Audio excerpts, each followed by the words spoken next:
Kita mau coba angkat loyangnya.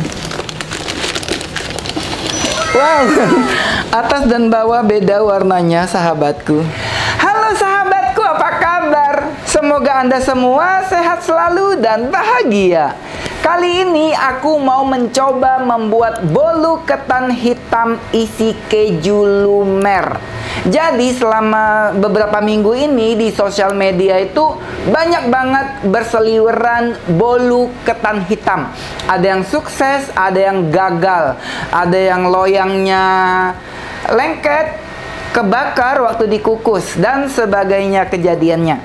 Dan sejujurnya aku pun belum pernah membuat bolu ketan hitam seumur hidupku. Ini adalah kali pertama aku eksperimen membuat bolu ketan hitam. Berhasil nggak ya kira-kira? Berhasil atau gagal aku bakal ngasih tahu kamu. By the way, kalau kamu ingin mendapatkan produk-produk yang aku gunakan di video ini, kamu bisa klik di link YouTube Shopping yang ada di layar ini. Baiklah, kita mau memulainya. Chefnya abal-abal, resepnya original.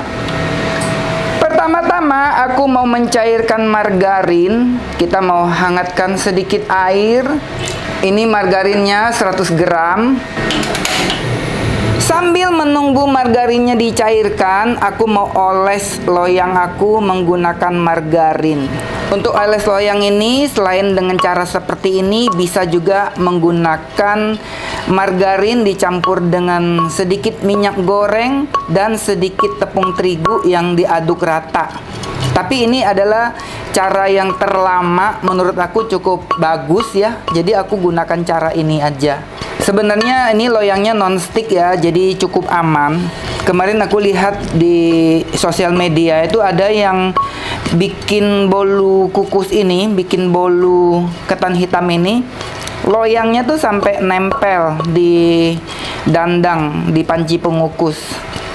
Karena dia menggunakan loyang plastik yang tidak tahan panas ya, yang bukan untuk dikukus. Jadi pastikan kalian kalau mau gunakan alat masak ya harus tahu ya, alat masak itu tahan sampai berapa derajat, aman nggak untuk dikukus gitu. Kalau loyang yang aku gunakan ini dia sudah ceramic coating, jadi sangat aman untuk dipanggang, sangat aman untuk kesehatan. Dan dia modelnya tuh bagus-bagus banget. Ada beberapa motif, ada ukuran yang gede dan ada juga yang kecil. Jadi kalau mau bikin bolu, tahap pertama loyangnya dulu ya yang harus kita bereskan. Apalagi kayak aku orangnya tuh kan suka lupa, sahabatku. Margarinnya sudah mulai cair, kita harus matikan apinya, nggak boleh terlalu cair ya, nanti malah jadi rusak. Ini sebagian dia masih ada yang belum mencair sempurna, nggak apa-apa. Kita mau keluarkan dulu dari air, kita sisihkan, tunggu sampai dia dingin. Selanjutnya kita mau taburkan sedikit tepung terigu.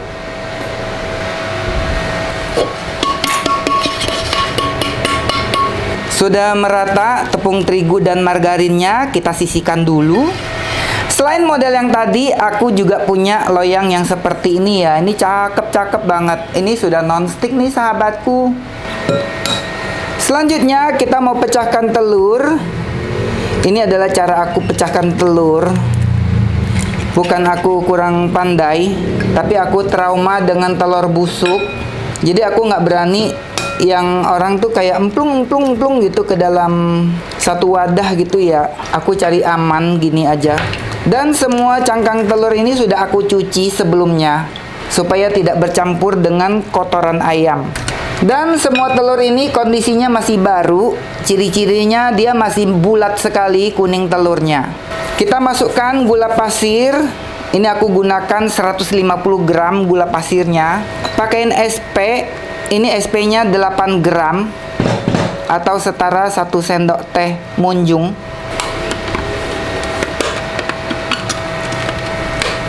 Selanjutnya akan kita mix sekitar 8 menit dengan kecepatan tinggi.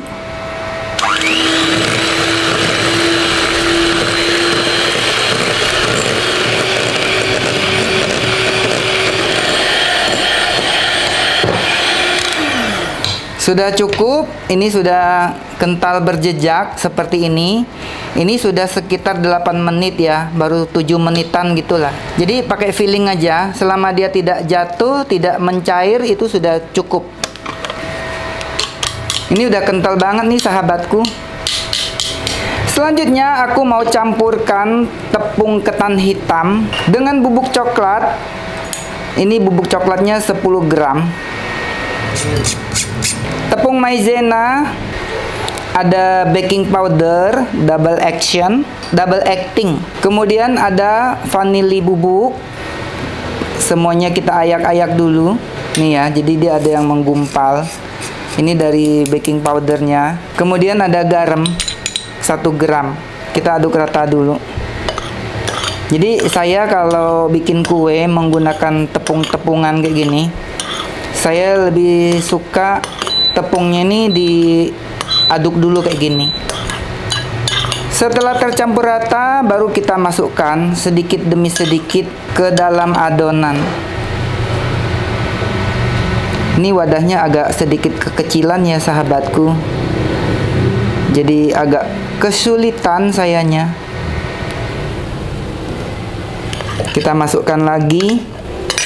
Ini jangan kelamaan ya ngaduk-ngaduk kayak gini sahabatku, nanti dia bakal turun dan bakal jadi bantet kuenya. Asal tercampur dengan rata aja. Karena kalau kelamaan dia malah jadi kayak apa ya? Ya jadi pempek nanti, nggak jadi kue.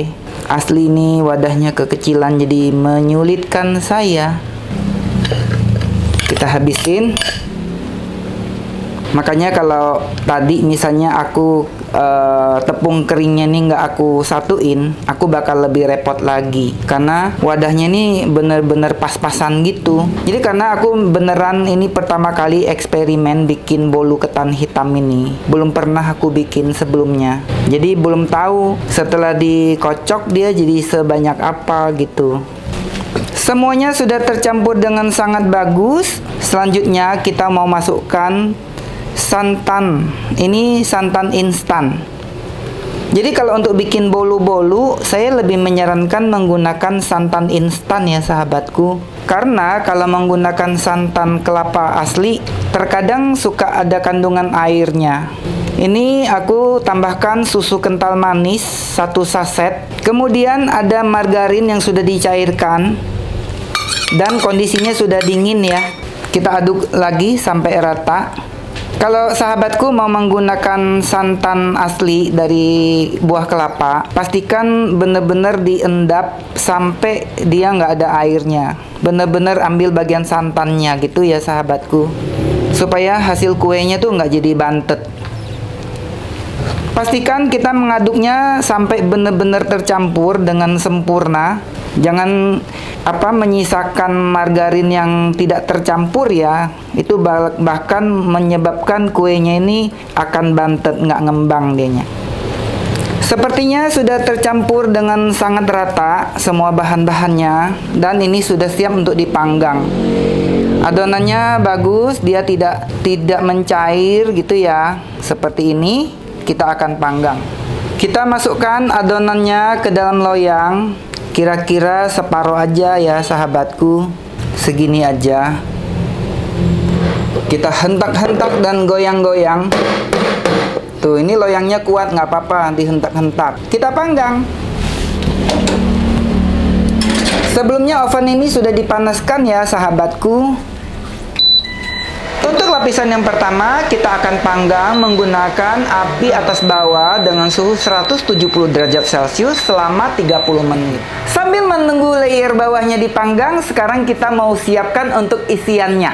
Ini aku gunakan keju cheddar, ini sekitar 100 gram. Jadi kalau parut keju kayak gini ya sahabatku, hasilnya lebih bagus, nggak patah-patah, kejunya lebih panjang-panjang. Jadi kalau kalian mau bikin keju gondrong, marutnya harus seperti ini. Kita pindahkan ke wadah lain. Selanjutnya aku juga gunakan keju mozzarella. Ini sebetulnya parutan singkong ya sahabatku. Parutan ini aku dikasih sahabat aku yang dari Singapura. Namanya Anti Melan. Ini terima kasih banget ya Anti Melan. Ini aku dikasih banyak banget alat-alat masak sama Anti Melan. Berguna banget buat aku. Semoga Anti Melan nonton ya YouTube aku. Ini keju mozzarellanya sekitar 250 gram. Kita mau masukkan keju cheddar ke dalam wadah yang lebih besar. Masukkan keju mozzarellanya. Kita pakai 200 gram aja supaya nggak terlalu banyak. Campurkan dengan susu kental manis. Kita aduk rata. Sudah tercampur dengan rata. Selanjutnya aku siapkan 1 lembar kantong plastik. Aku mau membentuk kejunya ini menjadi batangan silinder. Supaya pada waktu nanti mau ditambahkan keju ini, kita nggak kelabakan, nggak yang kelimpungan gitu ya. Kita kasih aja yang agak banyak kejunya, supaya nanti kuenya ini beneran berasa kejunya. Kita dorong-dorong pakai kapek, supaya mendapatkan hasil yang padat dan bundar silinder.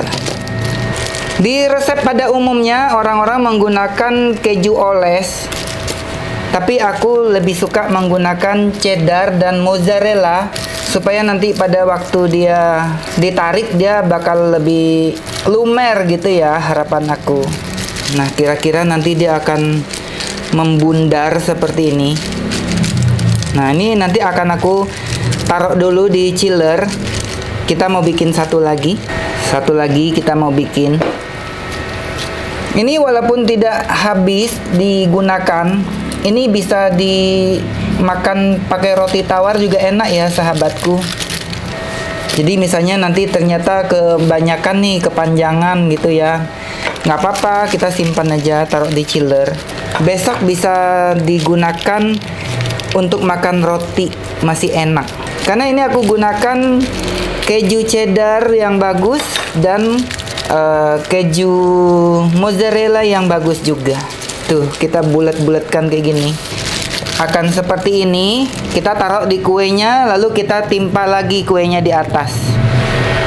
Sudah 30 menitan kita memanggangnya. Kita mau keluarkan buru-buru. Dengan sangat buru-buru kita mau hancurkan sedikit kuenya ini. Kemudian kita mau kasih potongan keju. Ini benar-benar harus yang buru-buru sekali ya sahabatku, karena ini kuenya berisiko untuk bantet. Dan kita siram lagi ke atasnya adonan kue. Pastikan kejunya tertutup semuanya ya. Semoga tidak gagal kuenya ya sahabatku. Ini beneran eksperimen, ngikutin viralnya di sosial media. Tapi yang pada umumnya itu kan dikukus ya. Ini aku dipanggang kuenya. Buru-buru lagi, kita masukkan lagi ke oven. Kita panggang lagi menggunakan api atas bawah dengan suhu 150 derajat Celcius selama 30 menit lagi. Ini ovennya keren banget, namanya multifunction oven. Semua functionnya ini sudah pakai layar sentuh atau touchscreen. Dan dia ada lampunya kayak gini, lampunya tuh bisa dinyalakan atau dimatikan. Kemudian dia juga dilengkapi dengan ada grill kayak gini. Misalnya mau grill kacang-kacangan, ini sangat bisa. Mau grill biji kopi, ada juga tray. Ini untuk dehydrate. Ini kalau mau keringin makanan gitu ya bisa. Ada tray dan ada raknya kayak gini, 2 biji yang stainlessnya. Ini keren banget sih sahabatku. Dan ini batangan tengahnya ini bisa dibuka lepas, buka pasang. Bisa digunakan untuk roasted duck atau roasted chicken ya. Tuh, ini cakep banget sih, multifunction sahabatku. Ovennya canggih. Ini tipenya MO3801. Kita mau periksa kuenya. Ini total lamanya sudah aku panggang sekitar 1 jam 20 menit. Lihat, kuenya cakep. Kita mau coba keluarkan dari loyang. Ini masih panas. Semoga tidak berpisah di tengah jalan, bagian atas dan bagian bawahnya. Namanya juga aku jarang-jarang bikin kue, sahabatku. Ayo berdoa bersama-sama. Sin salabim pok pok pok wow wow wow. Apakah dia keluar sempurna? Kita mau coba angkat loyangnya. Wow, atas dan bawah beda warnanya, sahabatku.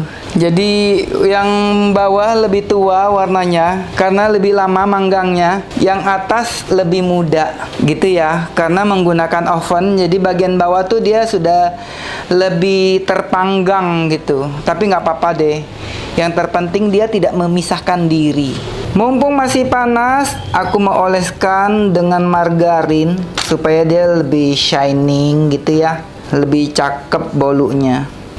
Jadi bagi saya yang terpenting kalau bikin kue ini, kita eksperimen dulu aja, sahabatku. Kalau kali pertama kita gagal, jangan males untuk mencoba lagi sampai berhasil gitu ya.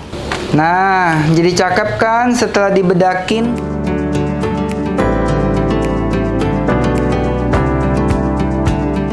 Kita mau potong.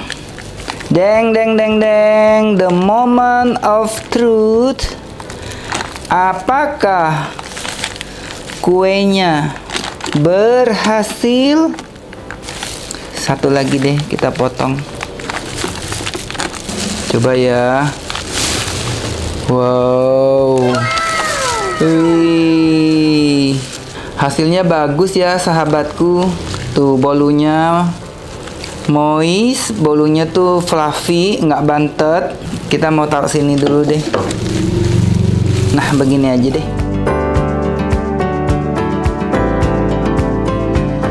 Sahabatku, aku seneng banget karena aku berhasil.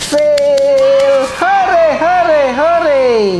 Walaupun ini bukan yang sempurna kuenya, karena dia belang, bagian bawah loyang sama atas loyang nih dia belang. Karena pada waktu menit pertama kan aku takut dia bantet.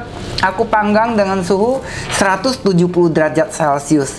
Jadi mungkin kalau sahabatku mau panggang supaya warnanya nggak terlalu gradasi kayak gini, mungkin bisa diturunin ke 160 derajat ya untuk yang 30 menit untuk lapis yang pertama. Kita mau coba dulu kuenya, sahabatku lihat.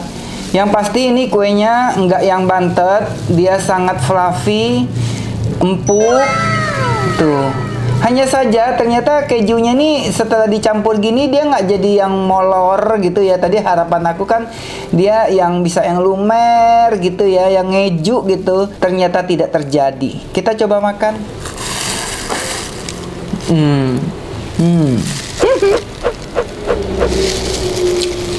Kuenya enak, nggak seret di kerongkongan. Tapi kalau kita mau lihat ke sini, bagian di sininya nih agak kurang mateng sedikit ya sahabatku. Jadi pada waktu 30 menit pertama ini ternyata kurang lama. Harus dipanggang selama 40 menit. Itu ya, supaya tidak terjadi ini kurang mateng. Yang bawah ini sudah matang sempurna, ini yang atas nih kurang mateng. Ya, jadi kalian harus panggang 40 menit baru boleh dikeluarkan. Tunggu dia matang sempurna baru boleh kasih kejunya. Gitu ya. Nah, tapi untuk yang lainnya dia enak. Dan kuenya ini nggak bantet, mengembang sempurna.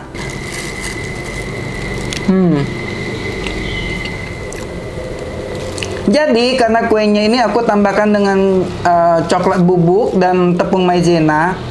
Kuenya ini nggak gersang jadinya, dia lebih kayak membel gitu. Semoga resep ini bermanfaat buat sahabatku yang ingin mempraktekannya di rumah. Bikin ya. Sampai jumpa di video berikutnya. Jangan lupa kasih like, subscribe, share ke teman-temanmu.